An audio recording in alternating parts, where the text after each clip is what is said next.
A paz do Senhor, queridas. Pode se sentar. Que alegria para a gente estar aqui com vocês. Um privilégio e uma agenda que Deus fez. Não estava na nossa programação essa agenda, mas o Senhor foi fazendo as coisas caminharem de um jeito e eis-nos aqui para fazer o que Ele quer. Amém? É muito bom saber que você em plena quarta-feira, quinta? Eu estou assim, gente. Em plena quinta-feira você está na igreja. Oh, glória! Glória a Deus! Você que está nos assistindo aí de casa, que pena que você não está aqui presencialmente. Presencialmente é melhor. É muito bom a gente estar aqui e a gente sabe e tem percebido que nos últimos anos, no Brasil, no mundo, mas eu posso falar da nossa realidade. No Brasil, a gente tem visto uma obra maravilhosa de Deus, levantando mulheres, ministrando a mulheres, despertando, desafiando mulheres. Nos últimos 20 anos, a gente viu diante dos nossos olhos as conferências femininas crescendo, conferências de mulheres por todos os lados, e a gente não pode atribuir isso a homem nenhum, a mulher nenhuma, a iniciativa humana. Foi algo que Deus fez, porque quando a gente pensou que a gente estava fazendo algo novo, aí eu ia pregar em tal lugar onde a conferência já estava acontecendo há 2, 3, 4, 5 anos. Então a gente viu que Deus foi fazendo algo sobrenatural, atraindo as mulheres, chamando as mulheres, convocando as mulheres.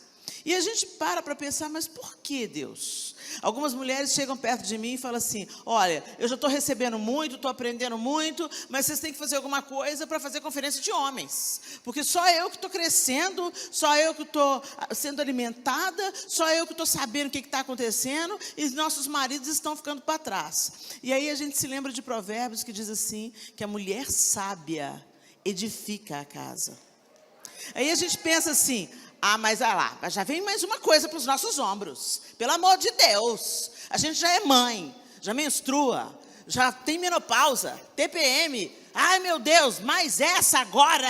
Gente, sabe por quê? Porque nós recebemos elementos do próprio Deus que os homens não têm. E isso não nos torna melhores, superiores. Entenda, essa competição entre os gêneros é coisa do inferno. Deus não criou homens e mulheres para disputarem poder. Deus criou homens e mulheres para serem cooperadores entre si. Deus olhou para o homem e falou, não é bom que o homem esteja só. Aí, tá vendo, Helena? Tá vendo? Quem é o homem sem a gente? Bom, eu não me lembro de ter visto nenhuma mulher pendurada num andaime, nem dentro de um esgoto. Nem quebrando parede com a marreta, nem catando pedaço de corpo em um acidente. Sabe, gente, tem coisas em nós que a gente não daria conta se não fossem os homens. O lado duro da vida, o lado pesado da vida. Sabe, eu citei exemplos dramáticos aqui agora, né? Você vê um bombeiro entrando num buraco que só cabe um homem. Você vê o bombeiro mergulhando em rios para recolher um corpo, para devolver um corpo sem vida para uma família, poder chorar e sepultar o seu... Gente, eu nunca vi, podem existir, claro, podem existir, toda regra tem a sua exceção, mas eu nunca vi uma mulher nessa tarefa árdua. Sabe por quê? Que a gente não dá conta emocionalmente. A gente dá conta emocionalmente de um tanto de outras coisas que os homens não dão. Por exemplo, se precisasse do homem, só o homem, para parir uma criança, tinha sido extinta a raça humana. Deus sabe o que faz, né? Então, você vê, já viu um homem gripado? Imagina se ele tivesse que dar à luz, né? Agora, você já viu a gente diante de uma barata? De uma aranha, de uma lagartixa? Não sei qual que é o seu animalzinho de estimação, né? O homem vai lá, chega lá. O que é isso? O que é esse canto todo? Homens e mulheres são diferentes. mas não são um superior ao outro. Nós precisamos uns dos outros. E Deus planejou que dentro do casamento, por exemplo, o pastor Josué fala muito isso, eu aprendi isso com ele, que o casamento não é um jogo de tênis, o casamento é um jogo de frescobol. No frescobol você joga a bola boa para o outro também jogar a bola boa para você, e quanto mais tempo a bola fica flutuando, mais divertido é o jogo. E é isso que Deus quer. No jogo de tênis não, no jogo de tênis um ganha, o outro perde. E Deus quer que os nossos relacionamentos de casamento sejam um jogo de frescobol. E isso é na vida, não apenas no casamento. Se eu me relaciono com homens no trabalho, colegas de escola, dentro da comunidade de fé, nós estamos como cooperadores uns dos outros. E o discurso que está lá fora hoje é: nós não precisamos de homem nenhum, nós temos que ser empoderadas, nós temos que tomar o nosso lugar, nós temos que fazer, conquistar, nós somos superiores aos homens. Gente, se a gente vai falar de empoderamento feminino, então pensa comigo, nós podemos criar, educar a próxima geração de homens. Mas a mesma voz que quer dar poder para a mulher, fala que ela ser mãe é um atraso de vida. Fala que ela ser mãe vai desqualificar ou torná-la ineficiente para o mercado de trabalho. A maior missão da mulher se tornou um fardo, e o aborto uma opção. Assassinar um bebê é uma opção? Não é um bebê, é um embrião. Engraçado que esse embrião, ele sente o que você sente, desde as primeiras semanas de vida. O que está acontecendo com o mundo? Quando você vê mulheres defendendo o assassinato de bebês, aquela que deveria ser a guardiã da vida, virou a defensora da morte. Então vamos voltar para o plano original e vamos olhar para a palavra de Deus. Para você que está aqui na igreja e acha que a gente está falando tudo uma balela, desculpa, mas a gente acredita na Bíblia. A gente acredita que existe um Deus.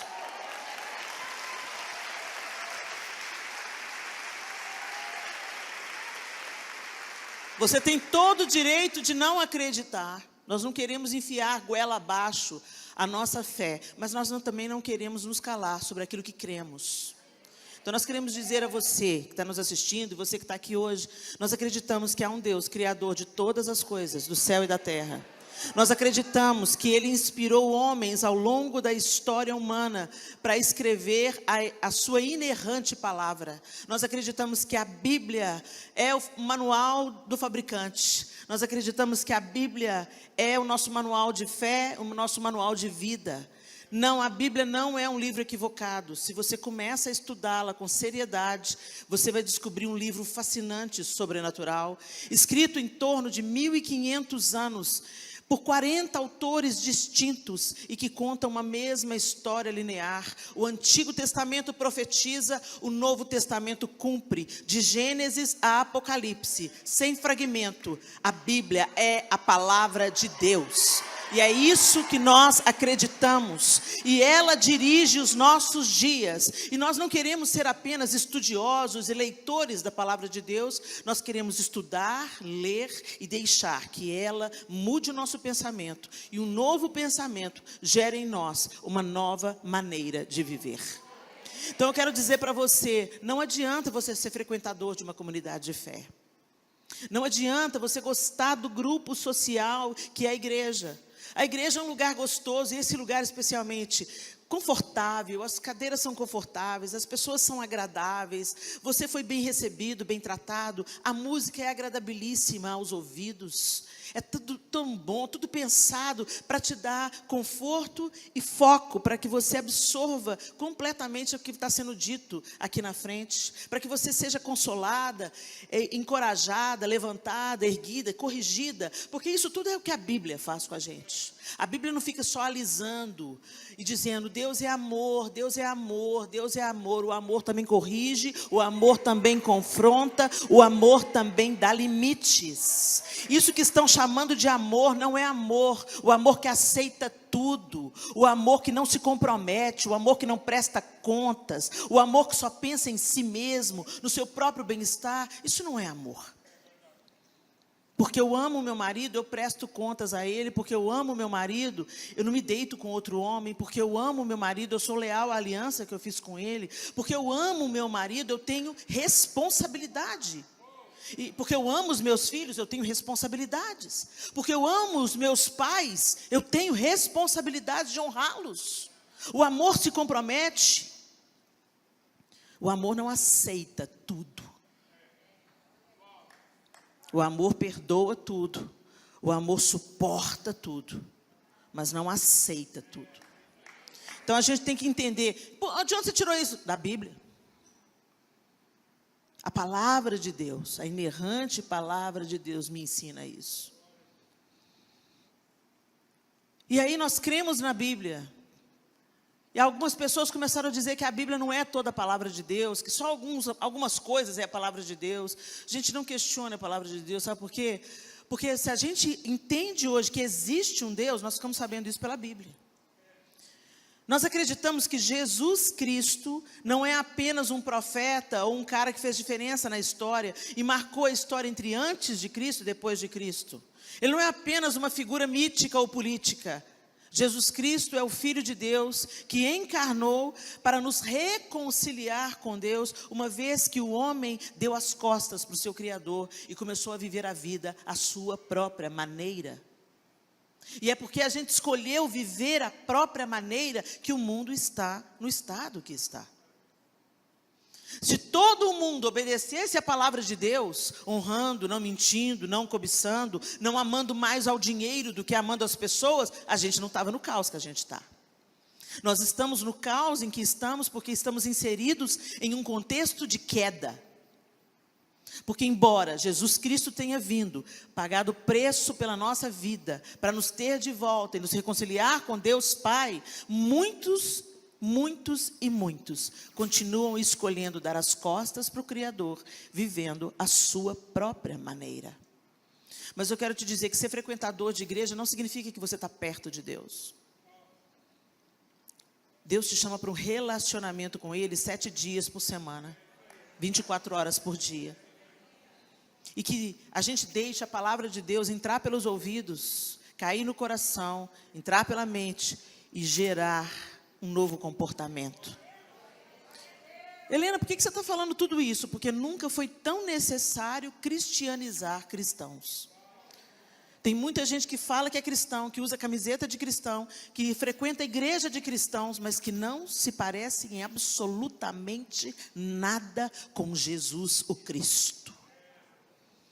E o Senhor está nos chamando para o arrependimento, para o alinhamento com aquilo que Ele quer fazer.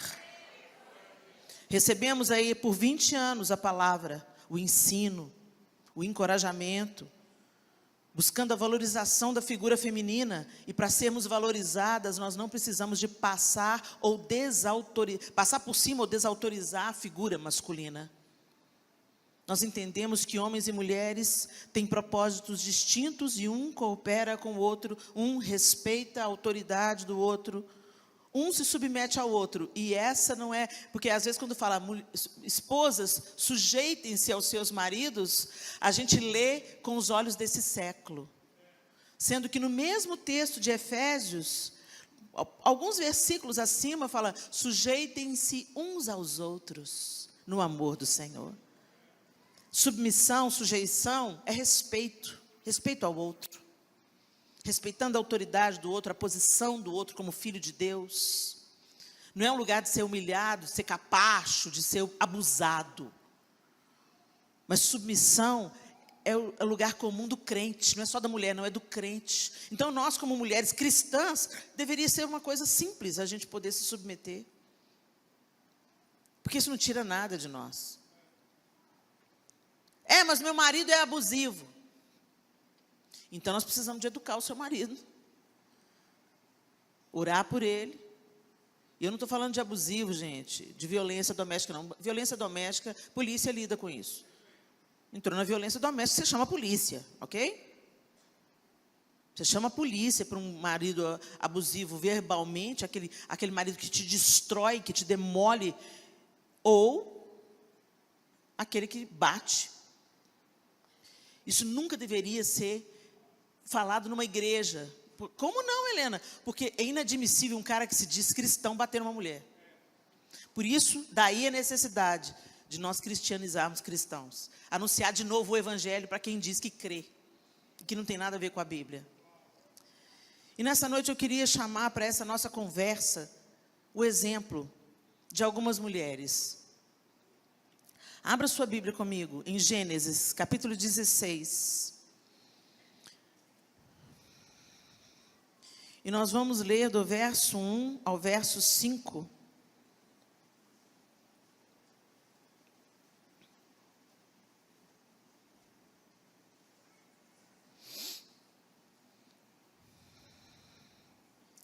Gênesis 16, 1 a 5 diz assim: Ora, Sarai, mulher de Abrão, não lhe dera nenhum filho.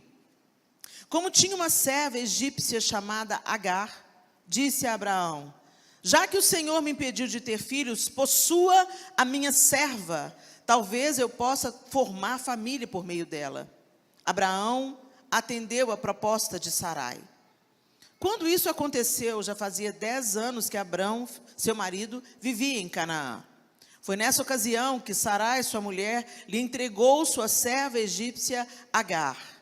Ele possuiu Agar e ela engravidou. Quando se viu grávida, começou a olhar com desprezo para sua senhora. Então Sarai disse a Abrão: caia sobre você a afronta que venho sofrendo. Coloquei minha serva em seus braços, e agora que ela sabe que engravidou, despreza-me. Que o Senhor seja juiz entre mim e você. Respondeu Abrão a Sarai: sua serva está em suas mãos, faça com ela o que achar melhor. Então Sarai tanto maltratou Agar, que essa acabou fugindo. Aqui a gente está tendo o exemplo de uma mulher, Sara, uma mulher precipitada. Sara tinha uma promessa, Sarai tinha uma promessa, que Deus faria de Abraão uma grande nação, e que Deus faria deles pais, ainda que as circunstâncias fossem contrárias, ainda que o tempo fosse avançado, Deus faria de Sarai mãe de muitas nações. Mas a gente vê aqui uma mulher dando um jeitinho. Nós mulheres sabemos dar um jeitinho, né, gente? Você é aquela que dá um jeitinho? Tem jeitinho que é bom, né? Aquele jeito, Deus colocou essa criatividade em nós, para que a gente realmente transforme os ambientes, e mulher transforma. Se o mundo fosse só masculino, ia ser azul marinho, cinza e preto. Onde entra uma mulher, fica cheiroso, fica bonito, fica colorido, fica harmonioso, né? E certamente os homens que têm essa possibilidade de decorar, de enfeitar o ambiente, eles têm uma forte influência feminina na sua história. Porque mães deixam legados, positivos ou negativos. Mas enfim, o que eu quero dizer é que nós temos uma possibilidade dada pelo próprio Deus de transformar, de improvisar, de criar. Deus deu isso para a mulher. Às vezes você abre a geladeira, tem um ovo, um tomate. E você pensa, o que eu vou fazer com um ovo e um tomate? Quando você pensa que não, sai aquele omelete maravilhoso. Então, mulher é essa que pega pouco e faz muito. Só que esse jeito que a gente tem de improvisar, de criar, de falar, de opinar, de transformar, ele pode se transformar numa arma letal quando a gente vai contra o propósito de Deus. E o que motivou Sarai a sair tanto do propósito de Deus? Ansiedade. Ela estava vendo que o tempo estava passando, que ela estava ficando ainda mais velha e que a gravidez não acontecia. Então ela não creu que Deus Todo-Poderoso podia fazer dela mãe de filhos. Ela olhou para a circunstância terrena, ela olhou para a sua própria condição e ela falou: não tem jeito, eu vou dar o meu jeito. Quando Deus falou, e a gente começa a querer fazer a interpretação do que Deus falou. Deus falou que vai me dar um filho, está aqui, Agar, dando sopa. Que mulher louca, a gente pôs outra mulher na cama do marido dela. Doidona. E Abraão não achou nada ruim. Claro, como você quiser. Estava levando vantagem, né? Conhecendo a egípcia, jovem, vigorosa. Como uma mulher precipitada e ansiosa pode pôr a perder a sua própria casa. E depois, quando você vai lendo a história, e eu encorajo você a fazer isso, a gente vai vendo o que uma mulher precipitada causou. Hoje está aí, o pau está quebrando até hoje, entre judeus e árabes. Por quê? Sarinha foi lá tentar dar um jeitinho, colocou a egípcia na cama de Abraão. E Deus não foge da sua promessa. Não era o filho da promessa, mas Deus também fez de Ismael uma grande nação. Porque Deus não é homem para que minta, nem filho de homem para que se arrependa. Mas nós podemos atrapalhar bastante a nossa jornada. Pausa para reflexão. O que a ansiedade, a precipitação já causou de dano na sua família? E Helena, você veio me incomodar? Você saiu lá de Belo Horizonte e veio me incomodar? Não vim te incomodar. Vim trazer a sua memória que pode te dar esperança. Vim te despertar. Vim te dizer: para, mulher, toma juízo nessa cabeça. Confia naquilo que Deus falou. Ele é fiel para cumprir. Para de querer desembolar a linha junto com Deus. Para de querer dar uma forcinha para Deus. Deus é Deus. E quando Ele fala, Ele faz. E se não está pronto ainda, temos que aprender a esperar. Vamos conversar sobre outra mulher. Essa é diferente. Abre aí, 1 Samuel 25, a partir do verso 14. 1 Samuel 25, a partir do verso 14. Deixa eu só te localizar, né? Porque senão você não vai entender muito bem a leitura, a história. E eu te encorajo também a estudar Abigail quando você chegar em casa. Abigail era mulher de Nabal, um homem tolo, insensato. E Davi vivia fugindo de Saul.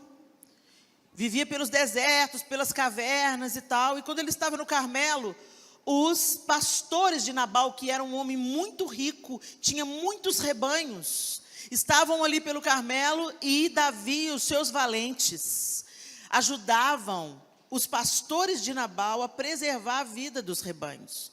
Então eles ajudavam a proteger aquele rebanho, para que nenhum animal feroz roubasse, comesse, desvirtuasse. E todo o tempo, os próprios pastores de Nabal diziam que os homens de Davi eram como um muro ao redor dos rebanhos de Nabal. E quando chegou a época da tosquia era uma época assim de muita fartura, fazia muita comida, muita festa. É como se fosse assim, o fechamento do ano, né? Então, a época da tosquia, o lucro vinha, né? A lã, e era uma festa. Então, tinha churrascão, muitas coisas boas para comer, e era realmente uma verdadeira festa. Davi ouviu dizer que a festa estava rolando na casa de Nabal e que tinha muita fartura, e eles viviam no deserto.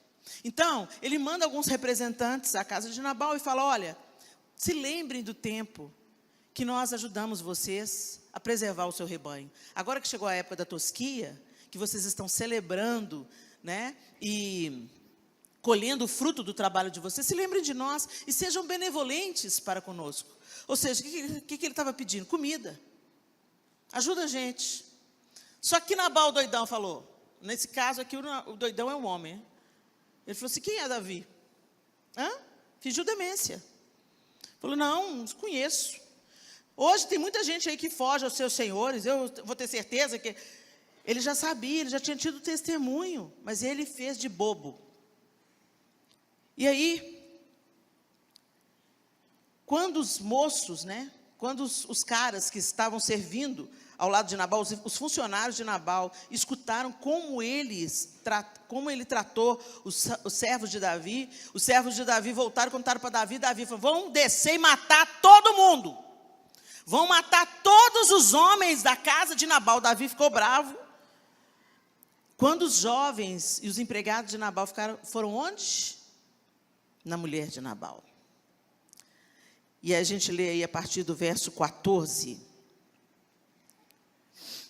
1 Samuel 25, a partir do verso 14. Um dos servos disse a Abigail, mulher de Nabal, do deserto, Davi enviou mensageiros para saudar o nosso Senhor, mas ele os insultou. No entanto, aqueles homens foram muito bons para conosco, não nos maltrataram, e durante todo o tempo em que estivemos com eles nos campos, nada perdemos. Dia e noite, eles eram como um muro ao nosso redor, durante todo o tempo em que estivemos com eles, cuidando de nossas ovelhas. Agora, leve isso em consideração, e veja que a senhora pode fazer, pois a destruição paira sobre o nosso Senhor e sobre toda a sua família.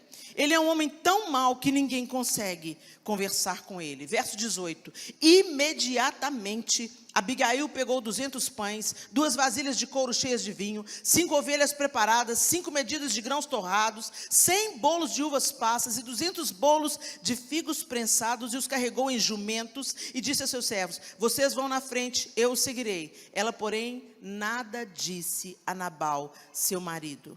Enquanto ela ia montada num jumento, encoberta pela montanha, Davi e seus soldados estavam descendo em sua direção, e ela os encontrou. Davi tinha dito, de nada adiantou proteger os bens daquele homem no deserto, para que nada se perdesse. Ele me pagou o bem com o mal. Que Deus castigue Davi e o faça com muita severidade, caso até de manhã eu deixe vivo um só do sexo masculino, de todos os que pertencem a Nabal. Quando Abigail viu Davi, desceu depressa do jumento e prostrou-se perante Davi com o rosto em terra. Ela caiu a seus pés e disse, meu senhor, a culpa é toda minha. Por favor, permite que tua serva te fale. Ouve o que ela tem a dizer. Que contrário, que contraste. Uma querendo brincar de ser Deus. A outra ouviu o que tinha acontecido na sua casa. Ela podia ter ido lá e falar assim, ô Nabal, você está doido? Bateu a cabeça? Você conhece Davi? Está vindo aí Davi, 400 caras, vão tocar o terror, vão deixar nenhum homem vivo nessa casa. Porque era assim que as coisas eram resolvidas, gente. Mas ela foi lá tirar satisfação com o marido dela? Foi pôr a culpa nele? Porque ele era insensato. Ela já sabia disso, ela era casada com ele. O que ela fez? Fechou a boca. Pegou a comida, carregou os jumentos, mandou os empregados levar as comidas e foi atrás. E quando ela encontrou com Davi furioso, vindo para acabar com a casa dela, ela desce do jumento, se prostra e fala, Senhor, minha seja a culpa. Para mim é a versão feminina de Cristo no Antigo Testamento. Ela se coloca entre a fúria de Davi, livrando também a Davi de fazer uma insanidade movida pela raiva e não pela mão de Deus. E ela livra a sua própria casa da fúria de Davi. Porque ela começa a se humilhar diante de Davi. Ela fala assim, olha, quando os seus servos foram, eu não os vi, mas está aqui a comida. Que o Senhor te abençoe. O meu marido é tolo, não leve em conta o que ele disse. Que o Senhor te abençoe, que o Senhor te prospere. E ela começa a abrir a boca e a abençoar Davi. Ao contrário de Sarai. Sarai foi lá, fez a coisa errada e depois ela começa a reclamar com Abrão. Olha aí, o que aconteceu? Eu te amaldiçoo. Olha agora, minha serva está me ofendendo. Tão ao contrário, que dois contrapontos. Ô, gente, essa aí foi a pisada de bola de Sarai. Ela foi uma mulher que Deus escolheu. Mas eu acho lindo a Bíblia por isso. Não põe pano quente nos defeitos. Lá na frente, você vai ver também expostos todos os defeitos de Davi. E isso está muito claro para que a gente veja que eram seres humanos como a gente. Então, se eles conseguiram vencer, a gente também consegue. Se Abigail conseguiu ser uma mulher sábia e fechar a boca diante do seu marido tolo, ou, né, vamos contextualizar, o seu chefe tolo, o seu professor tolo, o seu parente tolo, o seu pai que ainda não se converteu, tantas situações, fecha a boca, você não convence ninguém, você não é o Espírito Santo. E abre a boca com sabedoria. Essa é uma característica da mulher sábia, ela abre a boca com sabedoria. A mulher de Provérbios 31, quando ela fala, é para ouvir o que ela tem a dizer, porque ela abre a boca com sabedoria. E ela não fica transferindo responsabilidade, ela chama para si a responsabilidade para salvar a sua casa. Mas a gente não vive isso. A gente sempre fica transferindo a culpa para alguém. A culpa é do meu marido, a culpa é da minha mãe, a culpa é do meu pai. Eu passei o meu trauma, a culpa é do meu trauma de infância. A gente está sempre julgando. Para, você é mulher de Deus, você é filho de Deus. Seja lá o que foi que te aconteceu, você é nova criatura e pode viver de uma outra maneira. Para de pôr culpa no diabo, para de pôr culpa no passado, para de pôr culpa no seu abusador, para de pôr culpa. Agora é uma nova história onde você está seguindo aquele que se humilhou, mas venceu, ressuscitou e irá voltar e reinar em um alto e sublime trono.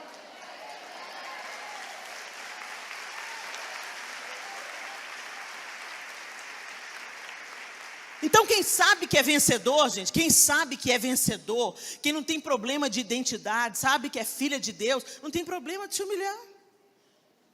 Não tem problema para pedir perdão, não tem problema para chamar a responsabilidade para si. Não, eu vou resolver. Não, minha seja a culpa. Por causa da sabedoria de Abigail, Davi olhou para ela. E o ódio de Davi foi aplacado. Você já ouviu falar no que a Bíblia diz sobre, em Provérbios, que diz: a palavra dura suscita a ira, mas a palavra branda desvia o furor. Então eu fico imaginando essa mulher sábia, dizendo com toda doçura. Sabe qual que é a maior arma feminina? Desculpa a palavra, homens presentes. Poder feminino não é bunda de fora não, gente. Poder feminino não é decotão, não é música sensual, não. O que elas estão chamando de poder, na verdade, elas estão se colocando à venda. Poder feminino é docilidade. Quando entra uma mulher sábia e doce no ambiente, tudo se curva. É impressionante. E eu não estou falando da manipulação de Jezabel, não. Eu estou falando do poder do Espírito Santo que habita em você. Quando entra uma mulher cheia do Espírito Santo, as trevas recuam, a vida flui, o encorajamento acontece. Uma mulher cheia do Espírito Santo tempera tudo ao redor, cria filhos cheios do Espírito Santo. Por isso que a palavra de Deus diz: a tola com as próprias mãos a derruba. As nossas casas não são perfeitas não, gente. Eu tenho as minhas lutas, você tem as de vocês. Mas mesmo aqueles filhos que andam fora do Evangelho, o que eles falam sobre você? Isso é um bom relatório. O que eles falam sobre você? Lá em Provérbios 31 diz que os filhos e o marido da mulher sábia a elogiam. Então, às vezes, os filhos não estão nos caminhos do Senhor, estão fazendo suas escolhas equivocadas. Tem uns que só aprendem quebrando a cara, infelizmente. Você tenta proteger o filho de todas as formas, se educa no caminho que eles devem andar, mas eles se tornam adultos e tomam suas próprias decisões. Então, você continua de joelho, porque você não é o Espírito Santo, lembra disso. Não adianta ficar... Você não convence ninguém, mas o Espírito convence. Então clama, chama, chora, profetiza que a obra do Senhor será completa, amém? Mas muitos filhos estão, inclusive, fora do Evangelho, porque vem uma dissonância da família, do pai e da mãe na igreja e do pai e da mãe dentro de casa. Na igreja, todo mundo espiritual. A paz do Senhor, irmão. Ou glória, ou bênção. Chega em casa, quem deixou essa louça aqui? Ô, seu parasita, não vou fritar o ovo para você, não. Quem é a gente dentro de casa, gente, é quem a gente é de verdade. É fácil a gente colocar a máscara social na igreja, a máscara social onde a gente quer ser amado, aceito, querido. Mas de dentro de casa não dá para a gente esconder. Então a máscara cai. E aí o que aparece quando a máscara social cai?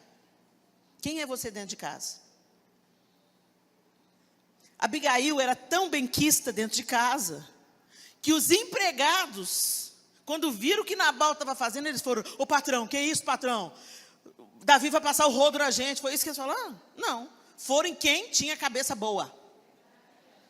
Então, Abigail tinha coerência. Ela era sábia e todo mundo que morava com ela sabia disso. Momento de reflexão. O que tem saído da sua boca dentro da sua casa? Qual é a atitude que aqueles que moram mais perto, moram com você ou convivem de mais perto com você,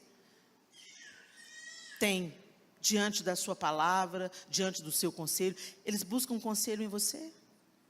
Seus filhos, seu marido, seu pai, sua mãe, seus irmãos de sangue que moram na mesma casa que você, te chamam bem-aventurada? Minha irmã é uma bênção, minha mãe é uma bênção. Minha esposa é uma bênção. Minha filha é uma bênção.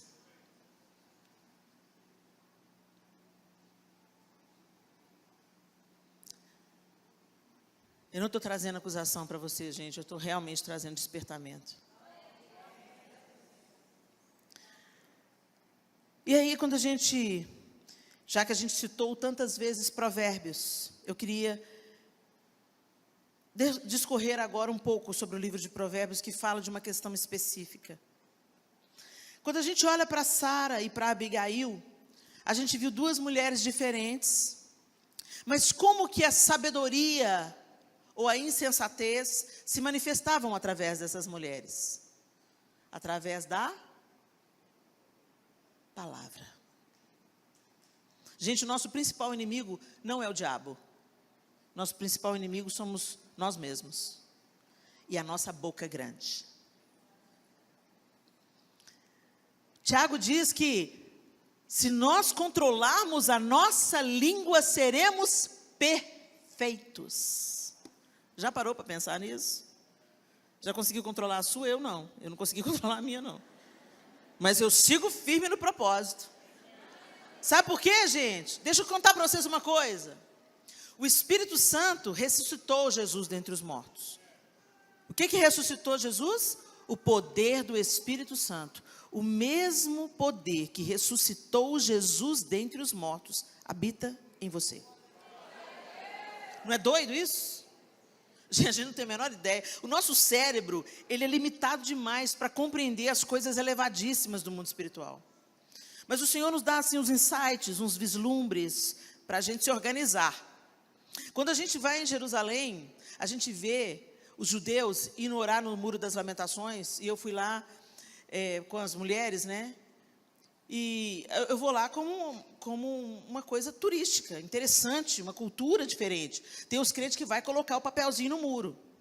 E eu oriento, não precisa de colocar papelzinho no muro. Sabe por quê, gente? Porque os judeus veem o muro como o elo de contato com o eterno. O nosso elo de contato com o eterno é Jesus Cristo. Ok? Então você pode orar ao Senhor em nome de Jesus, o Senhor vai te ouvir. Não, mas lá no Antigo Testamento diz que, Salomão diz, quando estava inaugurando o templo, que todas as nações viriam orar naquele lugar, e que todo pedido que fosse feito ali seria atendido. Sim, gente, essa é a antiga aliança, profetizando a nova, e a nova já aconteceu, e nós desfrutamos dela. Então você não precisa de pôr papelzinho no muro, mas você pode ir lá, é muito interessante, é lindo ver a devoção daquele povo. E você vai lá e aproveita e ora por eles. Ó Deus, tira esse povo, Senhor, do domínio, da escravidão, da religiosidade. Que eles vejam e conheçam o Messias de Deus, Jesus Cristo. Eu amo aquele povo. E eu oro por eles. E aí eu estava lá, né? Beleza, fui lá, orei. Você pode orar em qualquer lugar. Orei também, orei por eles, orei por mim, orei para os meninos. Amém, glória a Deus, que legal. E eu olhando aquela devoção daquelas meninas, de todas as idades, adolescentes, menininhas, crianças, mulheres mais jovens, mães com os carrinhos de bebês. É lindo. Aí beleza, orei e tal, dei as costas para o muro e fui andando. Para que eu fiz isso? Eu não sei hebraico, mas eu fui xingada em hebraico, com certeza. Meu Deus, o que eu fiz? Umas 3 judias assim, me olhando, me fuzilando com o olho, apontava para o muro, meu Deus, o que eu fiz? O que eu fiz? Aí alguém falou comigo, que você deu as costas para o muro. Ué, é muro, gente? Para você é muro, Helena, para elas não. E aí eu fui observar, elas quando elas acabam de orar, elas não dão as costas para o muro. Só depois de não sei quantos passos é que elas viram e vão. Eu aprendi. Uau, que reverência, que temor, o lugar sagrado. Hoje você é o lugar sagrado. O Espírito Santo habita em você. E você come qualquer coisa, conversa qualquer coisa, escuta qualquer coisa.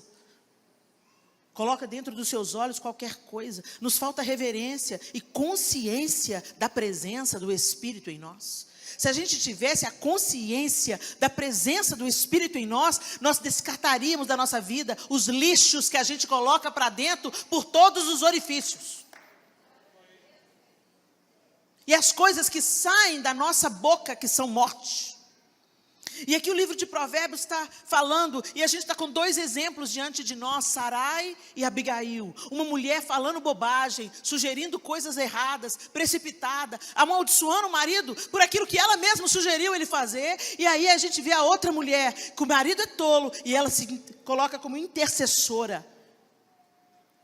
Ela interrompe o ciclo de violência, ela entra no meio da briga de 2 cachorros grandes e fala, minha seja a culpa. E ela começa a abençoar com as palavras. Depois eu encorajo que vocês leiam o texto todo. As palavras que ela diz para Davi são maravilhosas. Aí o que Deus faz? Só para te dar o spoiler do final da história. Mata Nabal, Davi fica sabendo, manda buscar Abigail e casa com ela.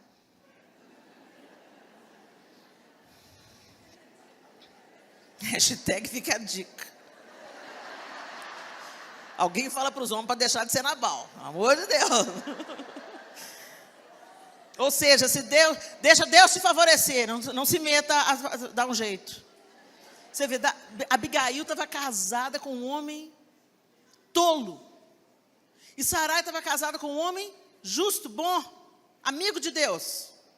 Como é que uma mulher estraga, ou como uma mulher é resgatada, né? Deus interferiu na história. Abigail, vou te livrar desse aí. A Bíblia diz que ele feriu Nabal.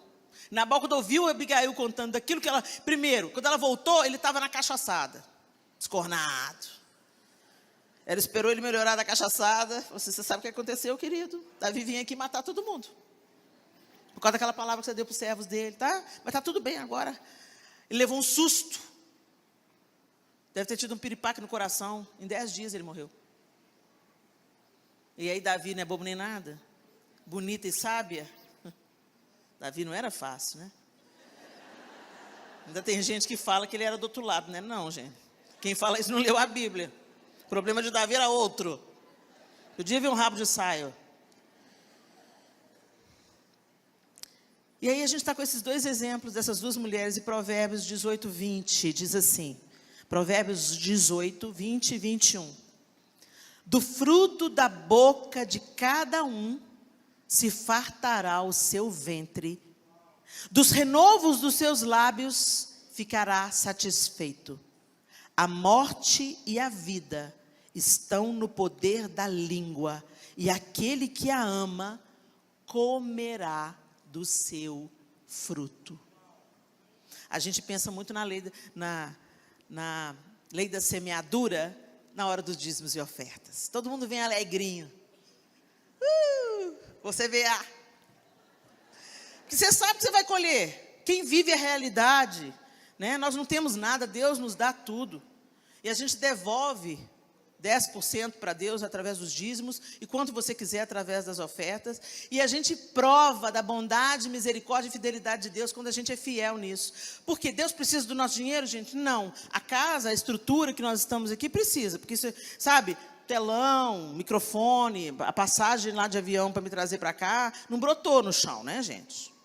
O pessoal fazendo, de graça receber, de graça dai. Não, a palavra a gente está dando de graça, mas banco, luz, água, telefone, LED, isso nada de graça. Então, a gente sabe, quem filho obediente, obedece, colhe das bênçãos, e a gente vê claramente que Deus, a gente nunca vai poder superar Deus em dar. Ele sempre é mais que abundante. E Deus provê isso para que a gente não se torne servo de mamon. Enquanto você aprende que parte do que você ganha, parte é para o seu sustento, para a manutenção da sua casa, e até para a realização dos seus sonhos, mas parte não pertence a você, passa por você para abençoar outra pessoa. No cristianismo não tem egoísmo. A gente não constrói só para a gente não quer ganhar só para a gente compartilha generosamente amor, bondade, tempo e dinheiro. Tudo que o Senhor tem nos dado. E a gente faz isso com tranquilidade e alegria. Aí a gente lembra da lei da semeadura, da promessa do Senhor, o que o homem semear, isso também colherá. Quanto mais sapato eu dou de presente, mais sapato eu ganho. Quanto mais a roupa eu dou de presente, mais roupa eu ganho. Eu dou perfume de presente, eu ganho perfume. Eu oferto dinheiro, recebo dinheiro. É uma coisa impressionante, implacável a lei da semeadura. E ela não é só sobre aqueles que creem não, tá, gente? Tem um tanto de empresário bem-sucedido, que parte do ser bem-sucedido é porque eles investem em instituições de crianças carentes, eles investem no próximo, e a lei do retorno é certa. É igual a lei da gravidade. Mas a gente não lembra disso quando a gente fala uma palavra. Ah, se a gente ficasse mais caladinho. Ou se a gente profetizasse vida. A gente não lembra que palavras são sementes poderosas, e o poder da vida e da morte está na nossa boca. Muita coisa não está dando certo na sua vida, porque você profetiza o mal. Isso não vai dar certo, isso não vai dar certo, isso não vai dar certo, não vai. Fulano, presta para nada. Fulano, não tem jeito não. Eu aprendi uma coisa com o Edmé Williams. Tudo que você fala e chora em cima, nasce. Então aquela mãe que está lá, angustiada, o filho está na droga, e ela fica, oh Deus, fulano está perdido, Senhor. Fulano está na droga, Senhor. Oh, Senhor, faz alguma coisa, Senhor. Ela fala, muda o disco. Pode chorar, mas aí você chora com as palavras certas, sobre as palavras certas. Senhor, eu sei que o Senhor vai resgatar o fulano, Senhor. Eu creio no teu poder, ó Deus, mesmo quando eu não vejo, Senhor.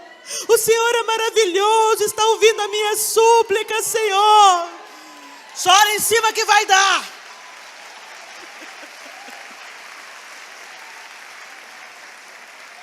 Profetiza, profetiza, profetiza, profetiza. Mesmo contra a esperança, contra as circunstâncias, creia. E para de falar da vida alheia, querida. Tem muita bênção que não chega na sua vida porque você tem a boca grande demais. Gente, como eu sei do que eu estou falando. Eu gostaria de não ter tanta experiência no assunto. Mas coisas que eu critiquei na vida dos outros, eu estou vivendo. Porque pode demorar, mas a colheita chega. E quando você pensa assim, o diabo se levantou. Não, não foi o diabo não. É só o tempo da colheita que chegou. Você plantou maledicência, fofoca, espalhou a nudez, expôs a nudez do seu irmão. Ficou sabendo? Ficou sabendo da fulana? Não. Bafão. Pois é, amanhã o bafão chega na sua casa. Cuida da sua vida. Sabe por quê, gente? Nosso telhado é de vidro. Nós somos tudo do mesmo material, tudo gente. A gente não escolhe pelo outro. Fulano adulterou. Amanhã seu marido pula cerca. Fica caladinha para Jesus te dar vitória. Porque o que nós acabamos de ler? Do fruto das nossas palavras nós vamos comer. Então abençoa, encoraja, levanta, incentiva, consola, profetiza. Outro texto de Provérbios, diz, Provérbios 31, 26, falando da mulher sábia: abre a sua boca com sabedoria, e a lei da beneficência está na sua língua. Ela fala o que é bom, ela fala o que tempera, ela fala o que muda o ambiente, ela fala com boas ideias, ela fala com sugestões, ela transborda a vida. Provérbios 26, 28, a língua falsa odeia aos que ela fere, e a boca lisonjeira provoca a ruína. Aí eu estou falando de duas coisas diferentes aqui. Provérbio está falando que a boca lisonjeira provoca a ruína. Uma coisa é você levantar e encorajar, outra coisa é você babar ovo. Outra coisa é você ficar assim, bajulando. Ai, você é uma mulher de Deus. Deus te usa tanto, Helena. E por trás fala assim: você viu aquela Helena? Nossa, minha mulher grossa. Jesus abomina a hipocrisia. Se você não gosta da pessoa, fica caladinho. Vai orar para Deus libertar o seu coração. Mas não seja uma coisa, finge que é uma coisa e é outra não. Que o Senhor está vendo e o diabo também está assistindo. E ele sabe claramente quem é que está do lado dele. Palavra lisonjeira, o bajulador é aquele que lambe o chão que você pisa, para que você caia. Então, cuidado com as lisonjas. Você sabe quando é um testemunho, um encorajamento. Mas sabe aquela pessoa que só fica, sabe, te elogiando, te enchendo o ego? Cuidado com essa pessoa. Ela pode não ter consciência, mas ela está sendo um instrumento do diabo. Porque a palavra de Deus diz assim, que o coração do homem é provado pelos elogios que recebe. Tem um tanto de líder que caiu, porque começou a dar crédito aos elogios excessivos que recebia. Tudo que passa por mim é bom, eu estou te abençoando, é de Deus. Tudo de ruim é meu mesmo.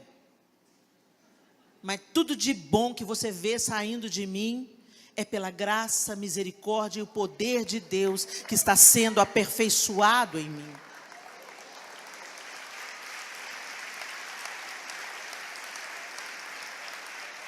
O Espírito Santo de Deus nos empodera a viver uma vida nova e diferente. E como eu estava dizendo, eu ainda não estou pronta, eu ainda tropeço nas minhas palavras, mas eu estou sendo forjada à semelhança de Cristo, de fé em fé, de glória em glória, até aquele dia que eu vou estar diante dele face a face, e quando eu olhar para ele, eu serei como ele é. É o que a Bíblia diz, que hoje nós o vemos como um espelho. E o espelho que o apóstolo Paulo fala, não é o espelho que a gente vê hoje, que a imagem é límpida, né? Naquela época o espelho era um metal polido, então você via meio que embaçado a sua imagem. Mas vai chegar o dia em que nós veremos o Senhor plenamente e seremos plenamente como Ele é. Eu ainda tropeço nas minhas palavras, gente, mas eu não sou mais a mulher que eu era. Por quê? Porque eu disse sim ao trabalhar do Espírito em mim. E Ele tem me aperfeiçoado. Se Abigail conseguiu, eu também vou conseguir. Amém, gente? E finalmente, eu queria que você abrisse a Bíblia. Não, finalmente não, ainda tem mais um texto. Mas abre aí, Mateus 15, de 10 a 20. Evangelho de Mateus.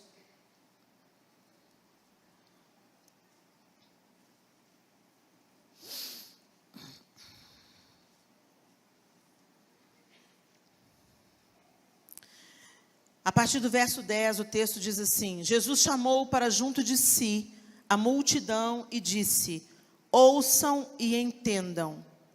O que entra pela boca não torna o homem impuro, mas o que sai de sua boca, isto o torna impuro. Então os discípulos se aproximaram dele e perguntaram: sabes que os fariseus ficaram ofendidos quando ouviram isso? Ele respondeu: toda planta que meu Pai Celestial não plantou será arrancada pelas raízes. Deixem-nos, eles são guias de cegos. Se um cego conduzir outro cego, ambos cairão num buraco. Então Pedro pediu-lhe: explica-nos a parábola. Será que vocês ainda não conseguem entender? Perguntou Jesus. Não percebem que o que entra pela boca vai para o estômago e mais tarde é expelido?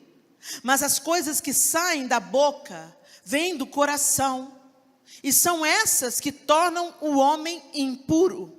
Pois do coração saem os maus pensamentos, os homicídios, os adultérios, as imoralidades sexuais, os roubos, os falsos testemunhos e as calúnias. Essas coisas tornam o homem impuro, mas o comer sem lavar as mãos não torna o homem impuro. Escuta o que Jesus está dizendo. Que o que nos contamina não é o que a gente come, porque ele está dizendo isso diante de um contexto judeu. Todos eles eram judeus, Jesus era judeu, os discípulos eram judeus, e o hábito de lavar as mãos, porque se você come sem lavar as mãos, você está se tornando impuro. E Jesus está dizendo, a impureza não é o que entra. O que entra vai para o estômago, depois é expelido pelo corpo. A impureza é o que sai, o que te mata de fato, o que te mata eternamente. É o que sai. Por quê? Porque vem do coração. Então, a boca fala do que está cheio o coração. Pausa para reflexão. Como é que está o seu coração? Não sei, Helena, é só você pensar nas suas palavras. O que você conversa com suas amigas?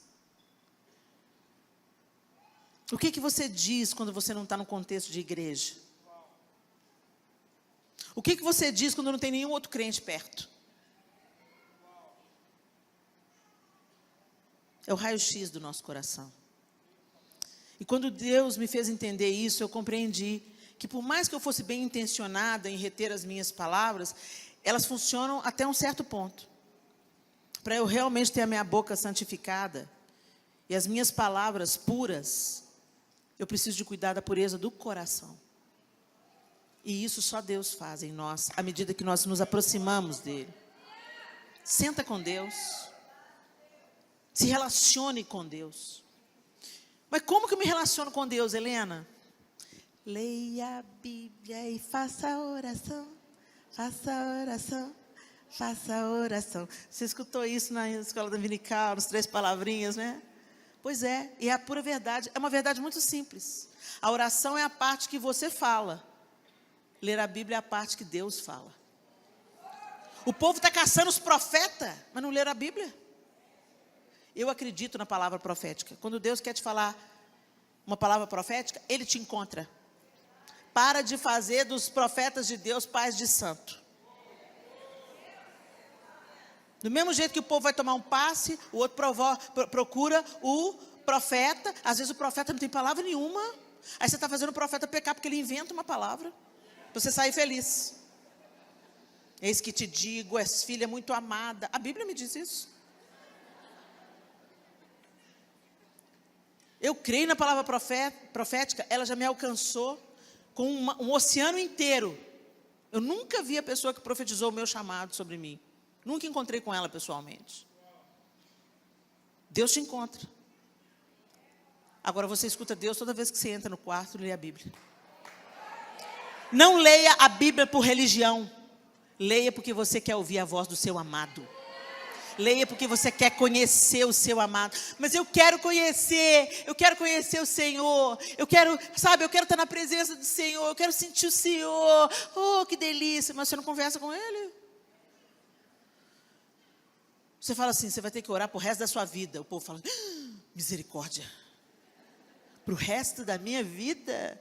Ô, gente, eu quero conversar com o João o resto da minha vida. Eu quero que meu último suspiro, minha última palavra seja para ele. Por quê? Porque eu amo, porque ele é meu marido. Porque a gente está compartilhando a vida há 32 anos, de mais perto, casados. Então eu quero contar para ele tudo. Eu quero contar as coisas boas, eu quero contar as coisas ruins. Eu quero confessar os meus pecados. A confissão entre os cônjuges é muito curadora. Eu quero contar os meus sonhos, os meus projetos. Eu quero fazer brincadeira. E é isso que Deus quer que a gente tenha com Ele. E a oração, gente, não é reza, não. Porque a oração dos crentes virou reza. Repete a mesma coisa. Tem dia que você você ora pela comida e você nem lembra se orou. De tão automático que está na segunda garfada, você pensa, a gente orou? Ou então você fala, vamos orar. O pessoal, alguém fala, já oramos. A gente entra no automático. A gente faz, não com a consciência, com a devoção. A gente faz por religiosidade. É isso que é religiosidade. O povo fala que religiosidade é santificação. Não, gente. Se eu não quero porcaria, não quero assistir porcaria, isso não é religiosidade, não. Eu quero me manter de longe de tudo que me separa de Deus. De tudo que banaliza a graça que me alcançou. De tudo que despreza aquilo que Jesus fez na cruz. Eu quero santificação. Deus me chamou para um outro caminho, não para continuar vivendo a vida pouca, falando, é pela graça, irmão.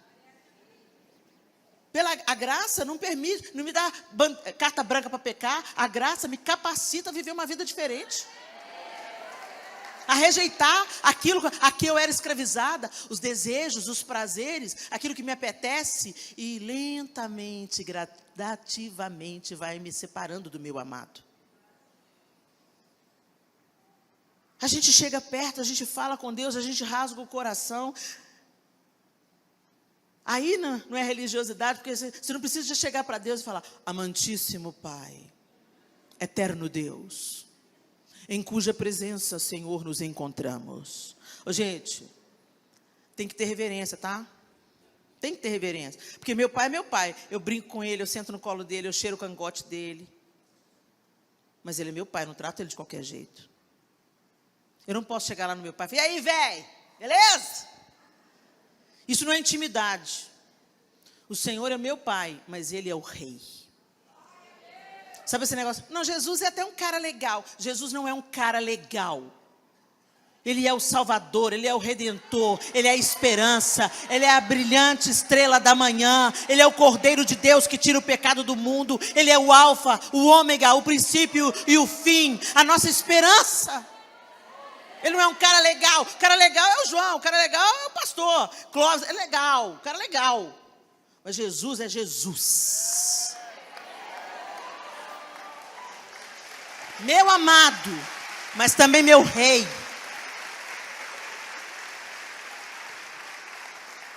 A gente não pode perder a reverência. Mas eu falo com meu pai intimamente. Eu não chego diante do meu pai e falo, papai, Senhor Geraldo, sou sua filha, queria te pedir. Não tem cerimônia, não tem protocolo. Pai, ei pai, agora nessa idade eu estou chamando ele de papaizinho. Ei papaizinho, sua bênção.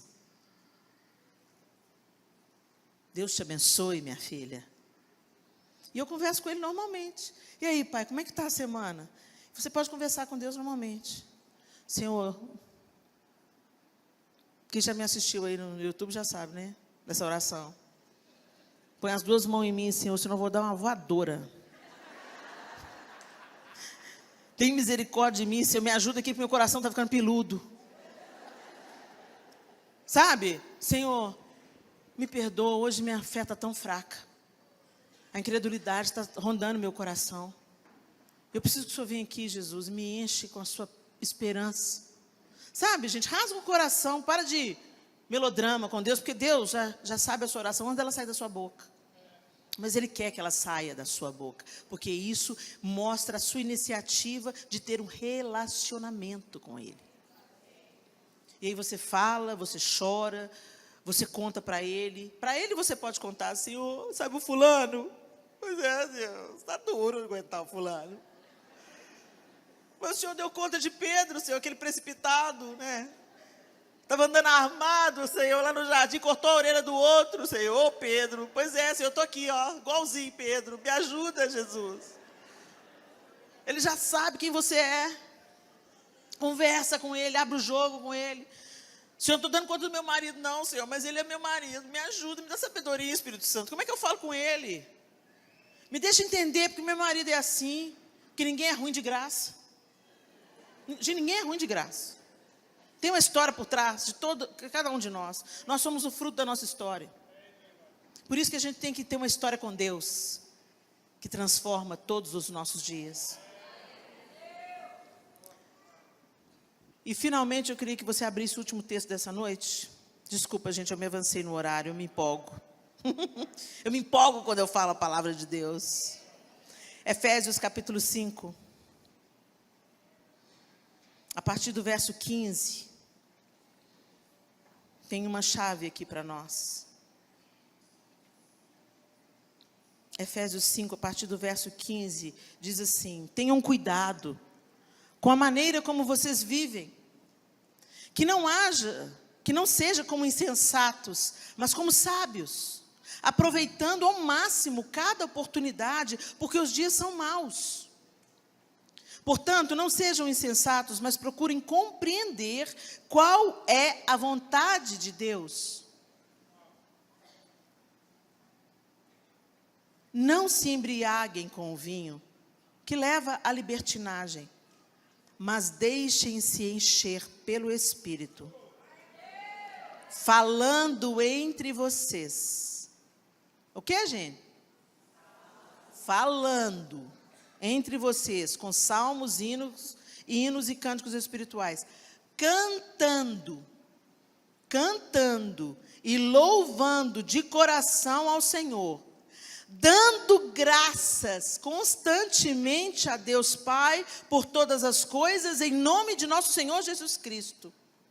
Sujeitem-se uns aos outros por temor a Cristo.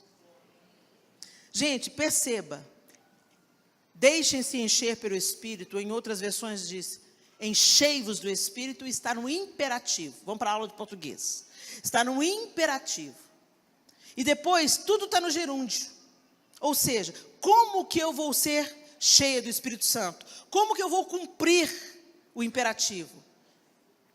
Falando entre vós com salmos e hinos e cânticos espirituais. Cantando, mais uma coisa da palavra, cantando e salmodiando a Deus no vosso coração. Ou seja, a boca fala do que o coração está cheio. Dando por tudo graças ao Senhor, em nome de nosso Senhor Jesus Cristo. Deem graças, sujeitando-vos uns aos outros. Como é que a gente é cheio do Espírito Santo? Enchendo o nosso coração de Deus, manifestando através da palavra, das canções, dos louvores, das ações de graças, quem Ele é, e sujeitando-nos uns aos outros por temor a Deus. Então eu não olho o outro nem como inferior, nem como superior. Ou melhor, como superior. Porque a palavra de Deus diz assim: considerai os outros superiores a vós mesmos. Isso fala de um espírito humilde. O outro pode não ter o seu diploma, mas ele sabe uma coisa que você não sabe. Ele tem uma vivência que você não tem. Então sempre temos o que aprender uns com os outros. E é por isso que a Bíblia fala, sujeitando-vos. Porque o próprio Cristo se sujeitou. Então, como nós, como seus seguidores, temos dificuldade de nos sujeitar? O espírito da rebelião vem de Satanás. Enchei-vos do Espírito. Falando, cantando, salmodiando, dando graças e sujeitando-nos. Feche os seus olhos. Palavra para reflexão. Você é cheia do Espírito? Você tem buscado se encher do Espírito Santo?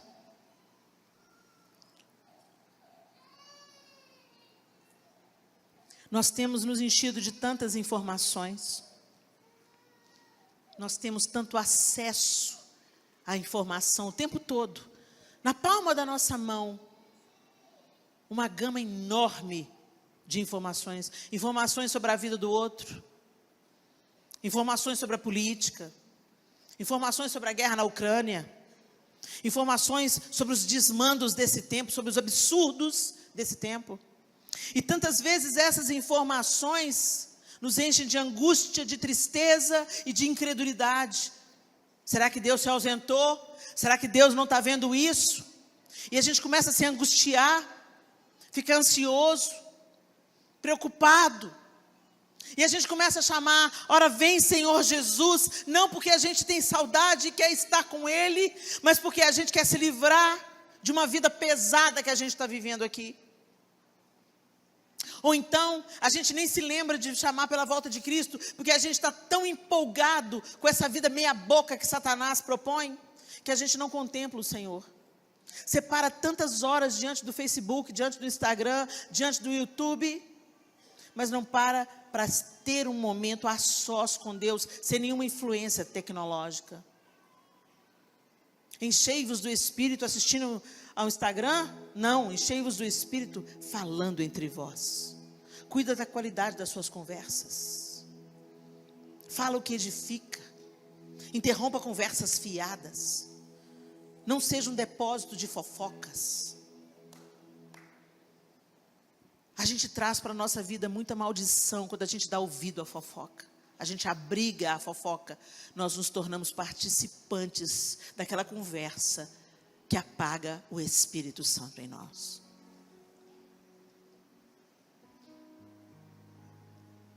Falando entre vós com salmos, cânticos e hinos espirituais. Conta testemunho. Conta o que você aprendeu. Fala sobre a Bíblia. Fala o que você aprendeu no quarto, na sua intimidade com Deus. Orem juntos.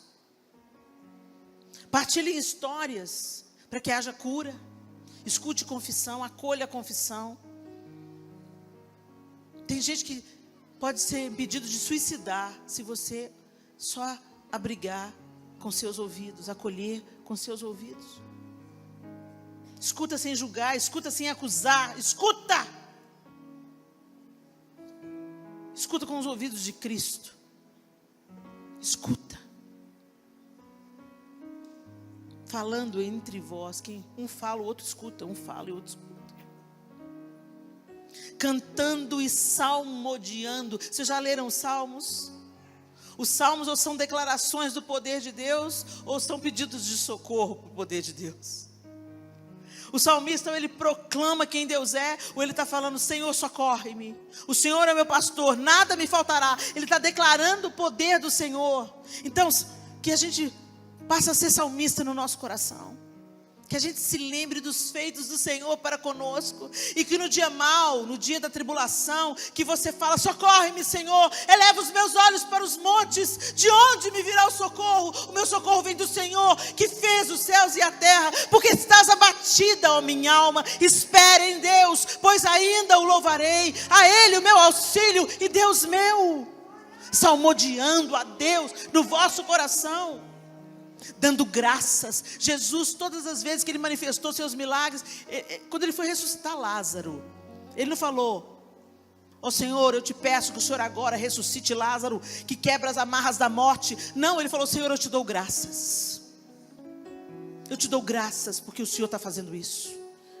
E aí ele já deu a ordem, Lázaro, sai para fora. Quando ele foi multiplicar os pães e peixes, você pode conferir na Bíblia, ele falou, Senhor, eu vou dar 3 pulinhos, e o Senhor vai multiplicar esses peixes. Não, ele falou, Senhor, eu te dou graças por isso que eu já tenho nas minhas mãos. Dei graças. Eu quero fazer a vontade de Deus. Eu quero fazer a vontade de Deus. O apóstolo Paulo falou muito claramente, em tudo dai graças, porque esta é a vontade de Deus para convosco. E Deus não quer que você dê graças porque Ele tem problema de autoestima e precisa ser lembrado que você é agradecido a Ele.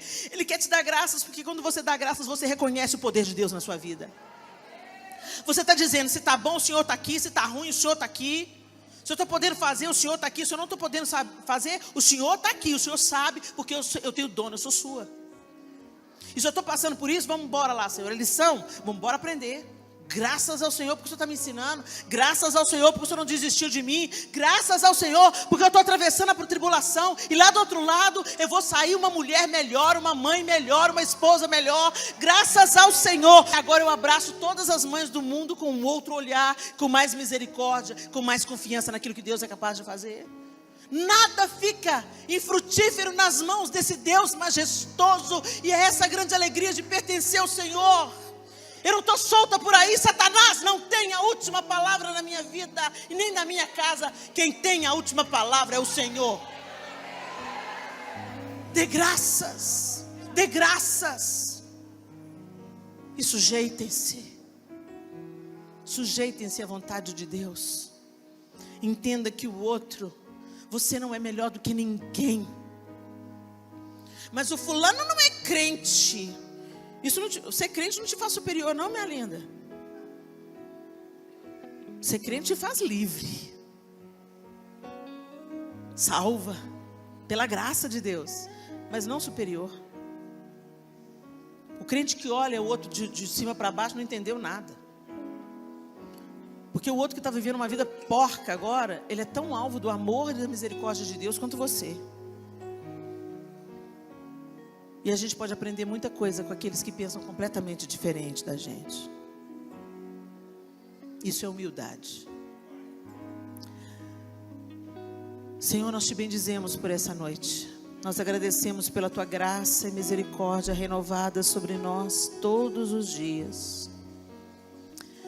E nós queremos, contemplando o Senhor através da tua palavra, através dos exemplos de Sarai, Abigail, através da exortação dos provérbios, através do Evangelho de Jesus Cristo e das suas palavras descritas no Evangelho de Mateus, as palavras do próprio Jesus.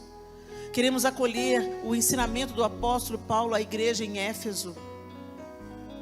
Que a tua palavra se torne viva na nossa vida. E que nós sejamos contados com aqueles que, escutando e colocam em prática, são comparados com o homem que constrói a sua casa sobre a rocha. No dia mau, nós ficaremos de pé, porque obedecemos a tua palavra. Nós não queremos ser, Deus, como um homem tolo, que constrói a sua casa sobre a areia. Escuta, não coloca em prática, continua levando a vida do jeito que está levando. E o final é a ruína. Muitos não permanecem, porque estão dentro da tua casa, ouvindo a tua palavra, mas não colocam absolutamente nada em prática. Que o teu Espírito Santo nos ajude, nos encoraje, nos transforme de dentro para fora. E que Jesus Cristo, o teu caráter, seja forjado em nós, pelo poder do Espírito Santo, dia após dia. Porque nós queremos viver a plenitude e a abundância da vida que o Senhor conquistou para nós. Em nome de Jesus. Amém e amém. Deus abençoe vocês, queridas.